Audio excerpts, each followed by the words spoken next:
Segunda parte. Los modos generales del pensamiento oriental. Capítulo 1. Las grandes divisiones del Oriente. Dijimos ya, aunque pueda oponerse la mentalidad oriental en su conjunto a la mentalidad occidental, no es posible hablar, sin embargo, de una civilización oriental como se habla de una civilización occidental.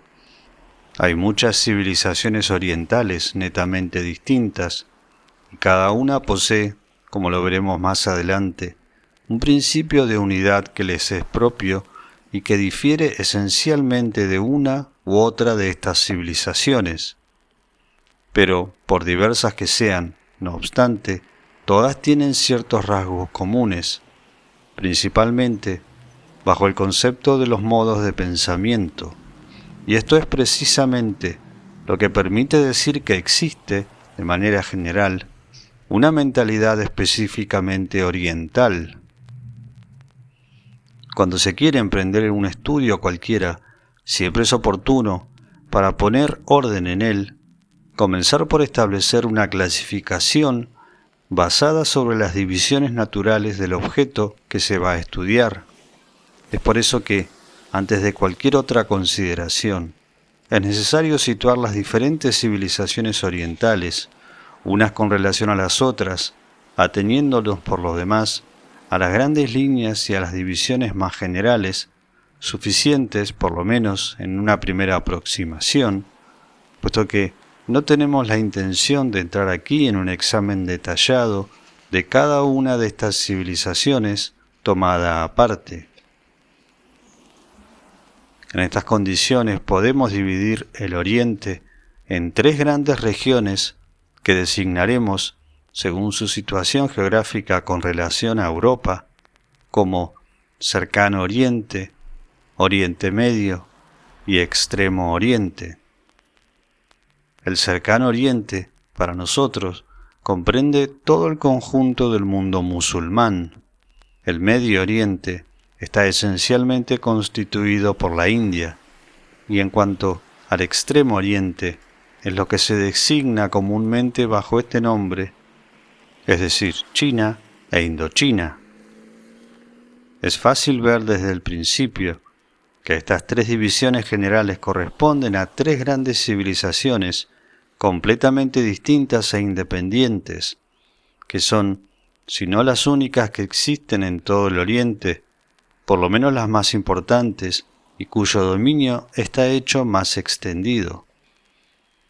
En el interior de cada una de estas civilizaciones se podrían marcar subdivisiones que ofrecen variaciones casi del mismo orden que las que en la civilización europea existen entre países diferentes, solo que aquí no se podrían asignar a estas subdivisiones límites que sean los de las nacionalidades, cuya noción misma responde a una concepción que es, en general, extraña al Oriente.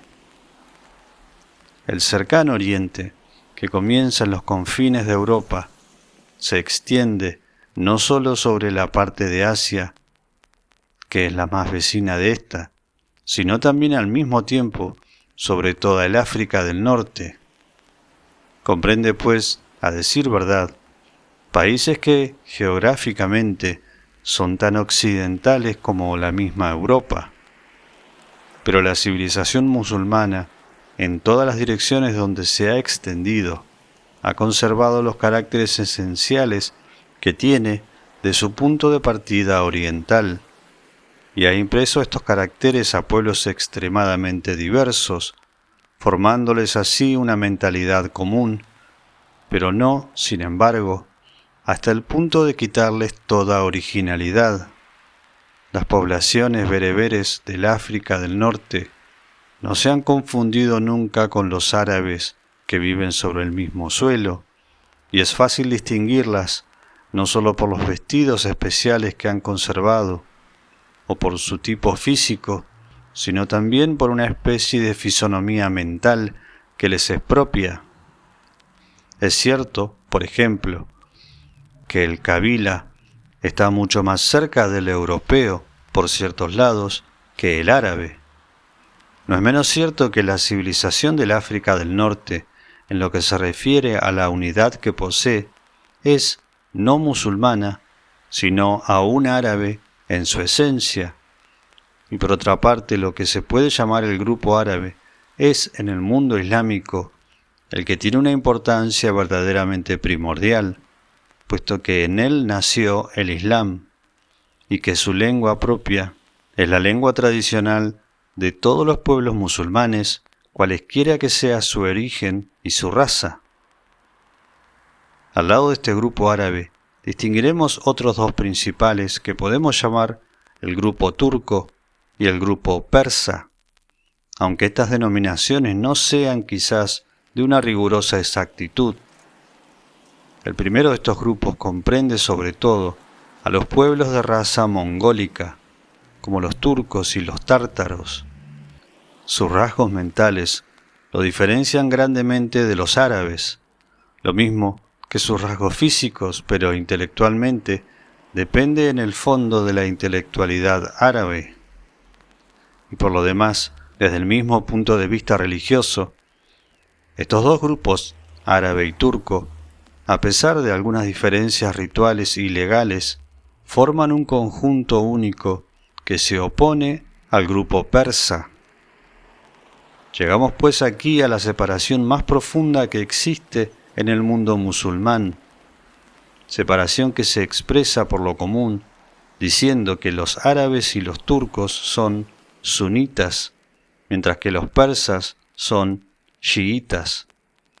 Estas designaciones provocarían algunas reservas, pero no tenemos por qué entrar aquí en estas consideraciones. Agregaremos nada más que los persas presentan, étnica y mentalmente, afinidades múltiples con los pueblos de la India. Por lo demás, la gran mayoría de los musulmanes indios, así como ciertas poblaciones del Asia Central, se adhieren al grupo persa a la vez por su origen y por su lengua habitual, aunque el grupo árabe tenga también más allá del Golfo Pérsico cierto número de representantes. Según lo que acabamos de decir, puede verse que las divisiones geográficas no coinciden siempre estrictamente con el campo de expansión de las civilizaciones correspondientes, sino sólo con el punto de partida y el centro principal de estas civilizaciones. En la India, los elementos musulmanes se encuentran un poco por doquiera, y aún existen en China, pero no tenemos por qué preocuparnos cuando hablamos de las civilizaciones de estas dos comarcas, porque la civilización islámica no es ahí autóctona. Por otra parte, Persia debería unirse étnica y aún geográficamente a lo que hemos llamado Oriente Medio. Si no la hemos hecho entrar en él, es porque su actual población es enteramente musulmana. Habría que considerar en realidad en este Oriente Medio dos civilizaciones distintas, aunque tienen manifiestamente una cepa común. Una es la de la India, la otra la de los antiguos persas.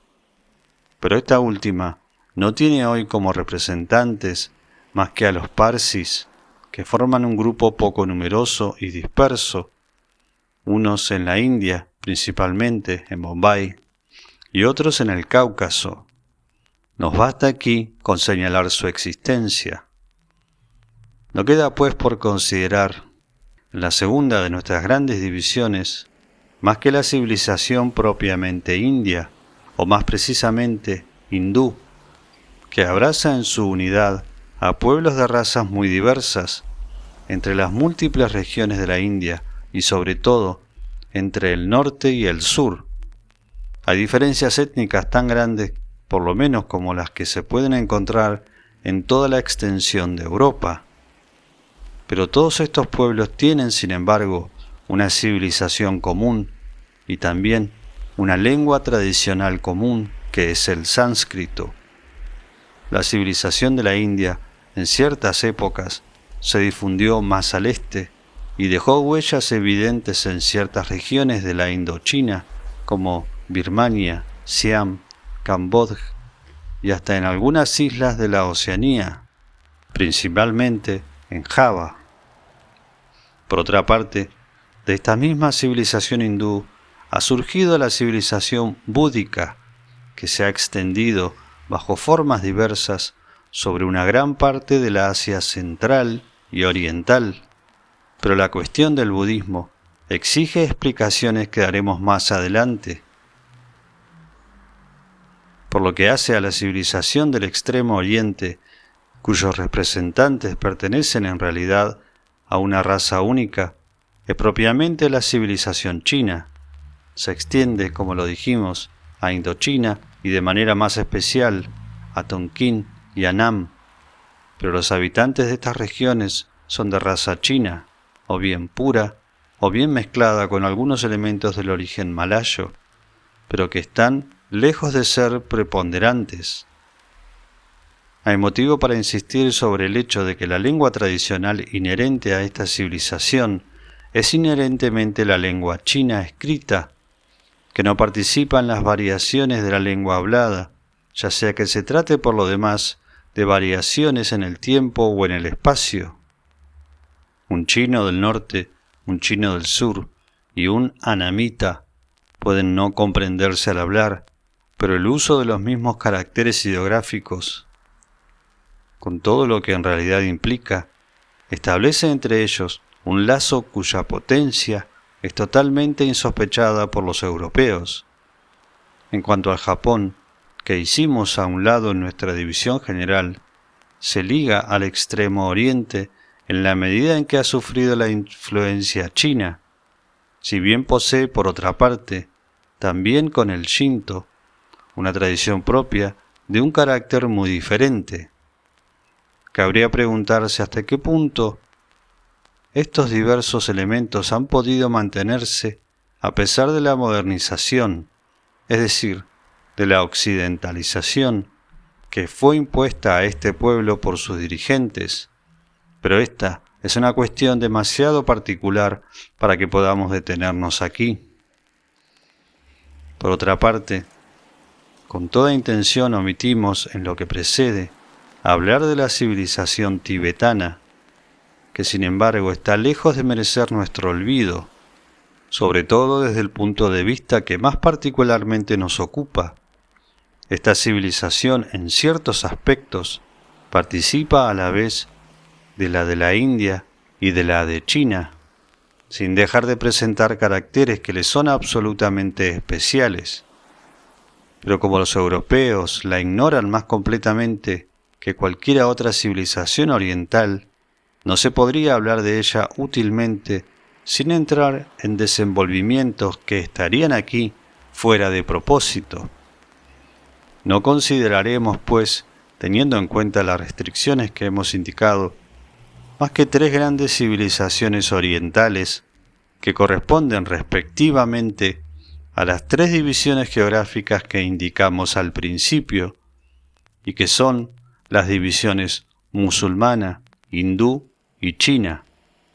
Para hacer comprender los caracteres que diferencian más esencialmente estas civilizaciones, unas con relación a las otras, sin entrar, sin embargo, en demasiados detalles sobre el particular, lo mejor que podemos hacer es exponer tan claramente como sea posible los principios sobre los cuales descansa la unidad fundamental de cada una de ellas. Introducción general al estudio de las doctrinas hindúes. René Guénon, @audiolibro humano.